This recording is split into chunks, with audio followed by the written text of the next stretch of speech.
This place just keeps going downhill, and I don't need to spend my time here. We've taken impeachment and we've made it a social media issue as opposed to a constitutional concept. Mike Johnson's ability to talk me into staying here is going to be about as successful as his ability into talking me into unconstitutional impeachments. Damn! Another member of Congress resigned today.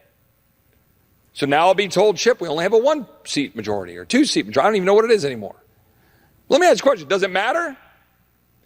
In 2018, we had the House, we had the Senate, we had the White House, and we had a bigger majority than we have today, and we utterly failed to secure the border. Totally dropped the ball, didn't do it. It's one thing to have your opposing party highlight your inability to govern, but when one of your own are saying this, you know it's bad. You just came from the hearing. Before we get to that, you announced some big news. You're leaving Congress at the end of next week. I am, yes. I'm resigning my seat and creating a vacancy in my district. Why? Well, everywhere I go in Colorado, Dana, I hear that people are not happy with Trump and they're not happy with Biden. And I think we need to change our electoral laws here. And I have a passion for that, and I'm going to leave, and I'm going to find the right organization to join, and I'm going to start working on that issue. We have to have better candidates up and down the ballot, not just president, but Senate, House, local offices. We've got to find better ways to elect candidates and bring America together. You already had announced that you were going to not run for re-election. Why leave now and leave a vacancy in an already very narrow majority for your party? Yeah, because to me, it's important to get in the mix of this election cycle and start talking about the issues that people recognize are such a problem right now. You know, my colleague Melanie Zanona is reporting that there is such tension among House Republicans that many of them aren't even going to a retreat that's going to happen at the end of this week. Is that tension part of why you're leaving so abruptly? I think this place is dysfunctional. For example, I am the number 3rd ranking member of the Judiciary Committee. I haven't even asked my questions yet. 40, 50 people have gone before me. But that could be personal. It could be personal, but a lot of this is personal. That's the problem. Instead of having decorum, instead of operating in a professional manner, this place has just evolved into this bickering and nonsense, and not really doing the job for the American people. How much of the fact that you are leaving March 22nd, next Friday, how much does that have to do with the fact that Trump is the presumptive nominee and you're not exactly a fan? Well, I don't think whether he was the nominee or not, I think our system is broken in how we choose candidates, and I want to get involved in that process. It seems like Colorado Republican Ken Buck is leaving Congress with very few things left unsaid regarding his peers. That being said, it would be hard to top his Marjorie Taylor Greene comments. So George, when I was teaching law school, I learned and taught certain constitutional principles. When Marjorie Taylor Greene was teaching CrossFit, she learned a whole different set of values, evidently, because my idea of what this country should be like is based on the Constitution.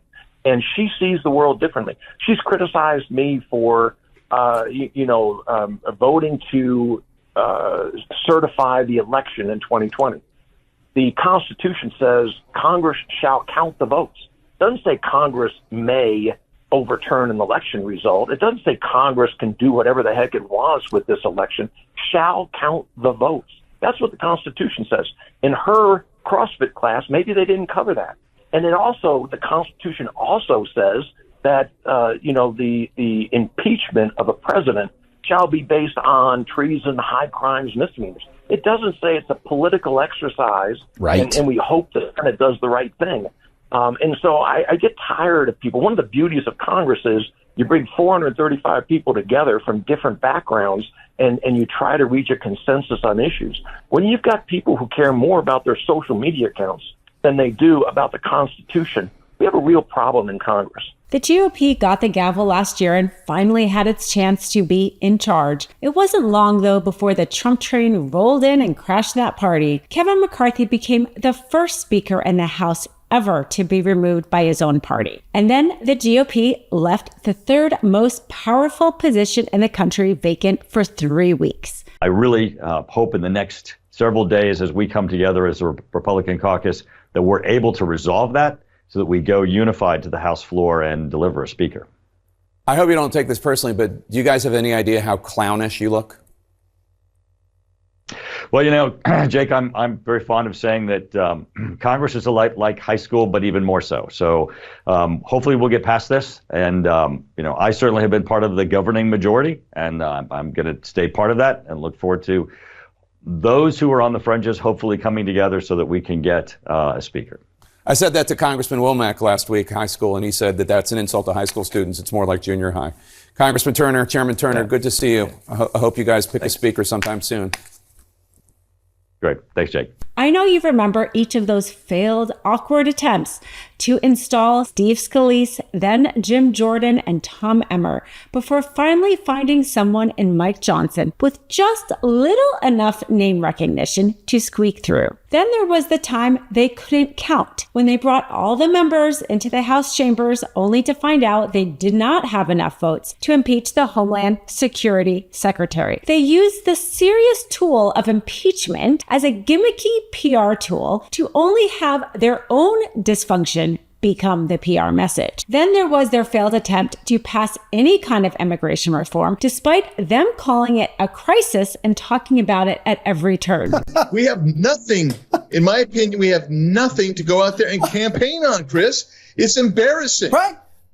Well, I know the Republican Party in the Congress, the majority has zero accomplishments. Now, of course, This place just keeps going downhill, and I don't need to spend my time here. We've taken impeachment and we've made it a social media issue as opposed to a constitutional concept. Mike Johnson's ability to talk me into staying here is going to be about as successful as his ability into talking me into unconstitutional impeachments. Republican voters across the country are sick and tired of Republicans because they never do anything. You can't blame Joe Biden and the Democrats for why the Republican-controlled House of Representatives hasn't passed single-subject spending bills. One thing. I want my Republican colleagues to give me one thing, one, that I can go campaign on and say we did. One. 2024 is Donald Trump. If he's the candidate, is very scary. A few moments later. Joe Biden had the largest public investment in social infrastructure and environmental programs that is actually finishing what FDR started, that LBJ expanded on, and Joe Biden is attempting to complete programs to address education, medical care, urban problems, rural poverty, transportation, Medicare, Medicaid, labor unions. And he still is working on it. I'm Joe Biden, and I approve this message.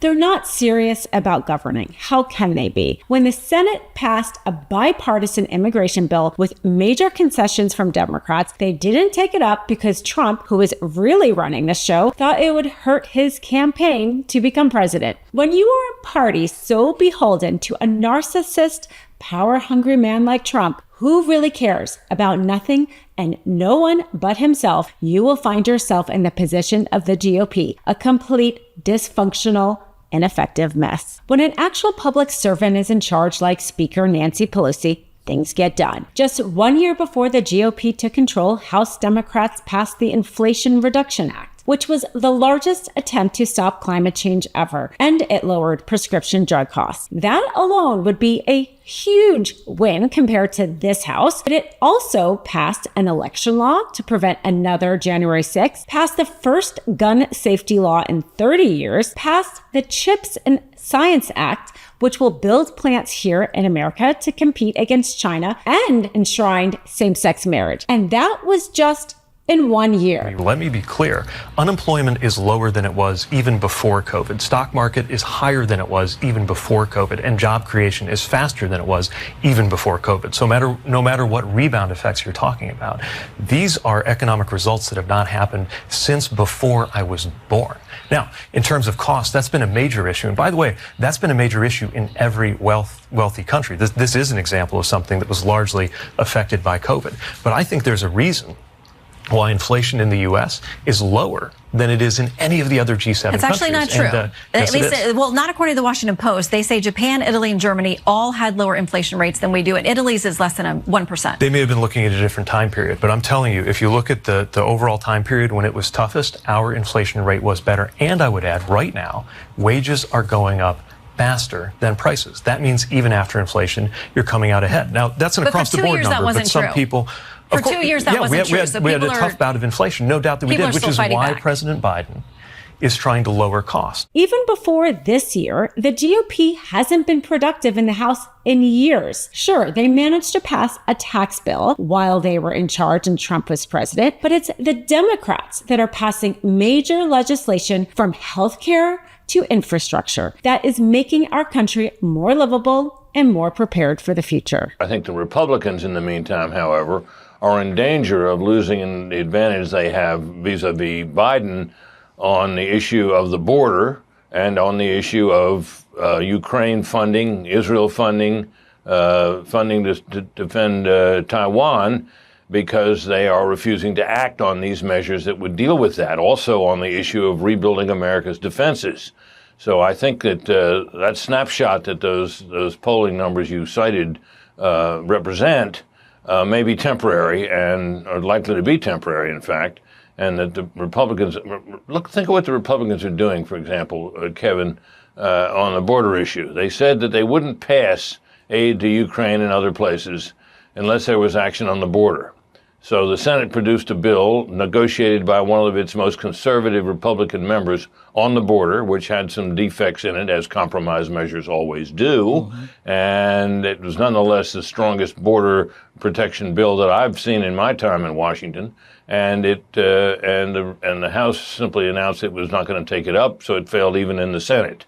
Then comes this question of the measures for the funding of Ukraine and elsewhere, and that looks like it's going to go down in the House as well, even though it passed the Senate. So I think these are a couple of issues that put Republicans in peril of looking like literally a do-nothing Congress,